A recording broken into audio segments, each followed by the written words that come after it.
with your friends and everyone around you. And if someone ever challenges you, you can say you're supporting a Native artist that designed those leggings. What's the difference between inspiration and appropriation?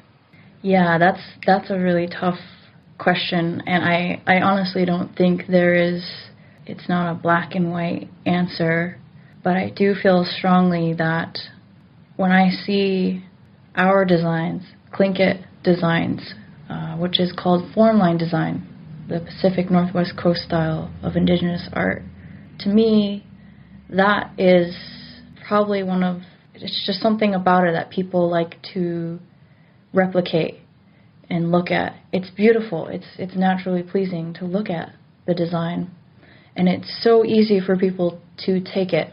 And that's where I say I draw the line, when you are taking something that doesn't belong to you and not even considering or having second thoughts or checking yourself, where does this design come from? Do I know anything about it? Do I know anyone who comes from this design, like anyone from the community or the Indigenous tribes that these designs come from? And have I talked to them about it? There are some artists that are non-Native that have been trained by Native artists. That's a little bit different. Mm-hmm. And again, it's not black and white. Just because you were trained by a Native artist doesn't necessarily mean it's appropriate for you to make your living selling kutzbuks. And that's, not everyone's going to agree with that. But I do know that in our education system in Juneau, they're instituting a program where it's teaching the basics of drawing form line to young people, Native and non-Native, in the Juneau Elementary School District. And I do appreciate that, because it's teaching young people to understand the design, where it's coming from, who it's coming from, what do these symbols mean, what's the connection. And right there we're teaching and instilling young people how to respect design and where it comes from, who the people are, and that they're real people living and existing in our modern day. And that, maybe my peer in the classroom next to me is Native. And so it's teaching young people how to coexist through art. But what do you think is the difference between cultural inspiration and cultural appropriation? Yeah, and I struggle a little bit with those terms, right? Because, it's the idea that we can use rhetoric, we can use this word inspired to legitimize basically a plagiarization of culture. It's plagiarizing something because it's taking it out of context, it's taking the author, the voice out of that and adopting it as your own.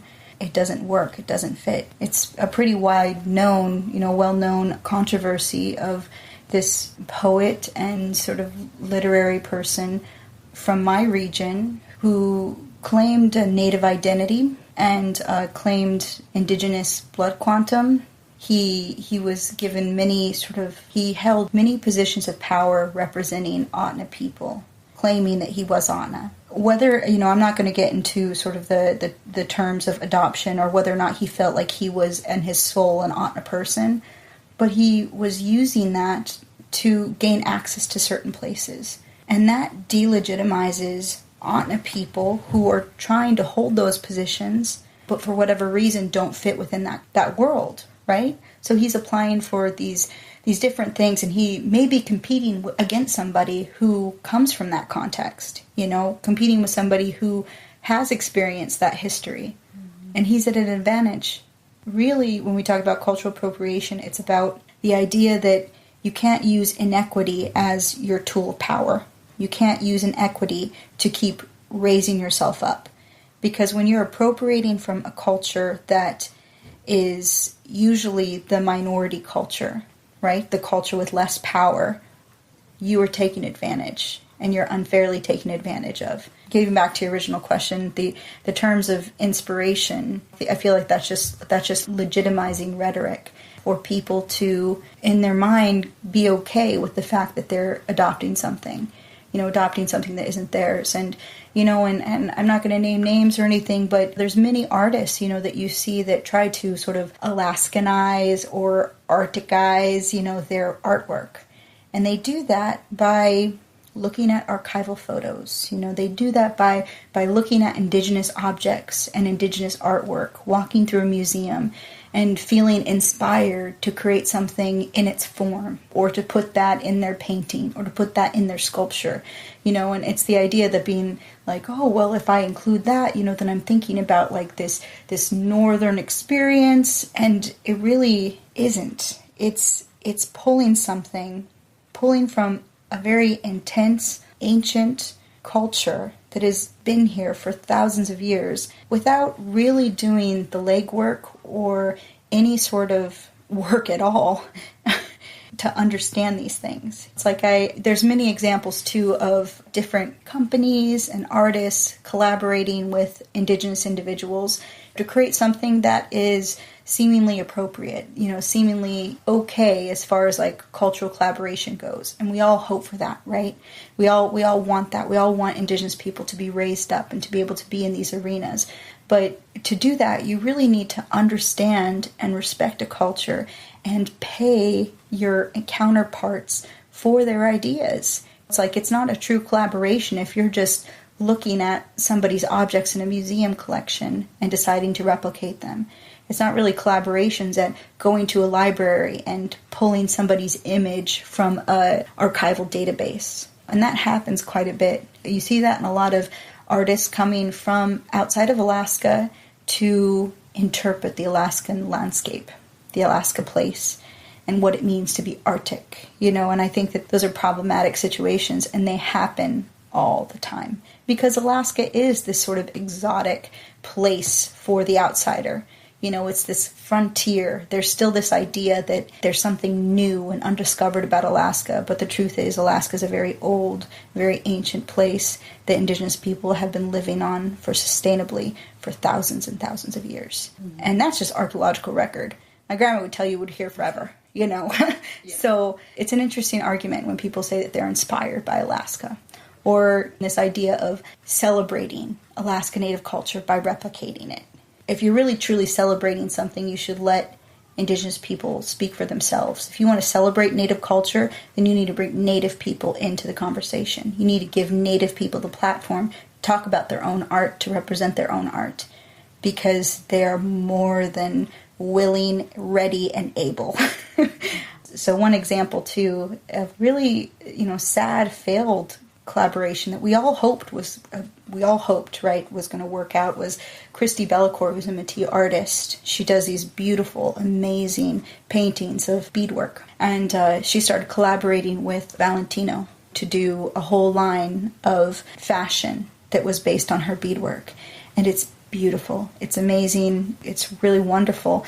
And there was this hope that was going to be this example of successful collaboration, successful and appropriate collaboration, right? And you look at it and you see kind of a few months after, you look at their packaging and they have headdresses on there.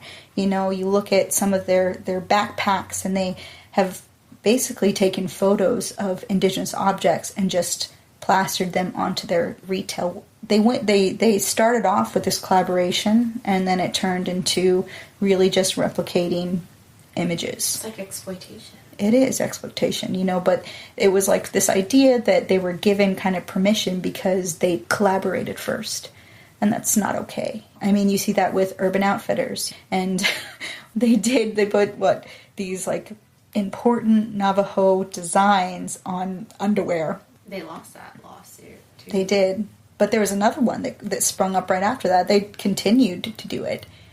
So it's like, how is it that you combat this? Talking about sort of what can we do to prevent cultural appropriation and mitigate it. And I think it's just about being vocal and just being able to talk about it and to call out these institutions. There's many people with blogs now and different sort of Indigenous sort of fashion people who are talking about these things. Jessica Metcalf talks about it quite a bit on her blog for Beyond Buckskin. I think it's important to think about cultural appropriation in all its different forms, because it happens on a very in-your-face way, where Navajo designs are appropriated for Urban Outfitters underwear, and then also happens on a very intellectual level. That just could be somebody's thought. It could be a perception of Indigenous identity that's taken out of context. It really should just be that when these questions arise and when they happen, that we question the process and we question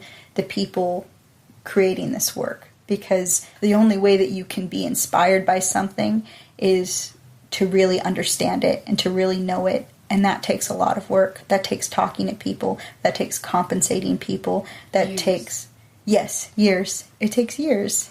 It takes work, and most people don't do that work. If there's a question of the line, then maybe you should question the entire project. You should question the entire work. It's like, why is this being represented? Why is this actually being created? Why? Justify it. Tell me why. I'm kind of over the idea of art for art's sake, and the idea that you can just create something and just put it out there. Because if you're taking something that's directly inspired, related from Indigenous culture and Indigenous tradition, Indigenous intellectual property, it just seems so obvious. But it happens. It happens constantly, all the time. A lot of the discussion around cultural appropriation involves a disconnect between Indigenous communal worldviews and individualistic worldviews. Melissa Shaganoff shares her experience as a Native person in art institutions. So like in Indigenous culture, through life milestones and stuff, you earn your place within a community, right? You earn your place of where it is that you belong and the type of authority that you get with age, with protocol. But in Western culture, it's this rat race, right? It's this rat race of who's going to best who's going to be the smartest person in the room, who's going to do this. It's like you're going against this idea of protocol and the idea that you're the one that holds the authority, because I never want to feel like I hold any sort of authority. It feels so foreign to me to think that I can hold some authority. And I really struggled with that when I started working for the museum, this idea that I was somehow above the knowledge of someone else. But it's like you have to give yourself permission to be that space holder, that space holder and to push it forward. Because there's oftentimes we don't have anyone else backing us up, so it's like, how is it that we're going to make space for more Indigenous people to be here in this place? It's like we really have to push and make room for them. It's so against any sort of cultural protocol. I feel like of any Indigenous culture in Alaska, I come from a place where they've been being sort of activists against the government and things for a long time. Chickaloon, okay. The rowdy Chickaloonies. At the same time, it still doesn't feel right, It doesn't feel respectful of other people, but I think that it's like you just have to really understand the culture in which you're trying to change, and they aren't making any room for us. And so it's how is it that we can make room for ourselves?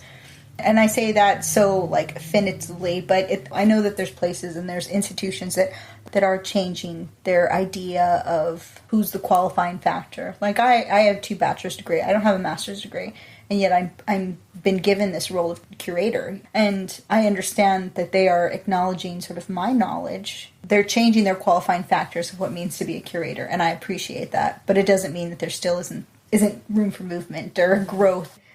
It's this idea that, that these notions can be adopted by somebody and that they can, in some way, have ownership over them and have ownership over these ideas that are based in Indigenous culture.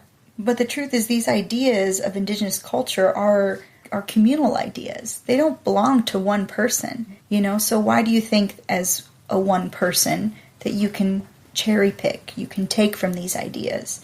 That seems really problematic, just backwards. But it happens all the time. As Indigenous people, we just have to be prepared for that, and we have to be, ready to question those things, ready to call upon the artists who are reinforcing our stereotypes, call upon the makers who are using ideas from our culture, because for so long, we haven't had the voice to speak for those things. Today, we have the opportunity and the voice and the platforms in which we can do that. We can do it on a grassroots level, and we can come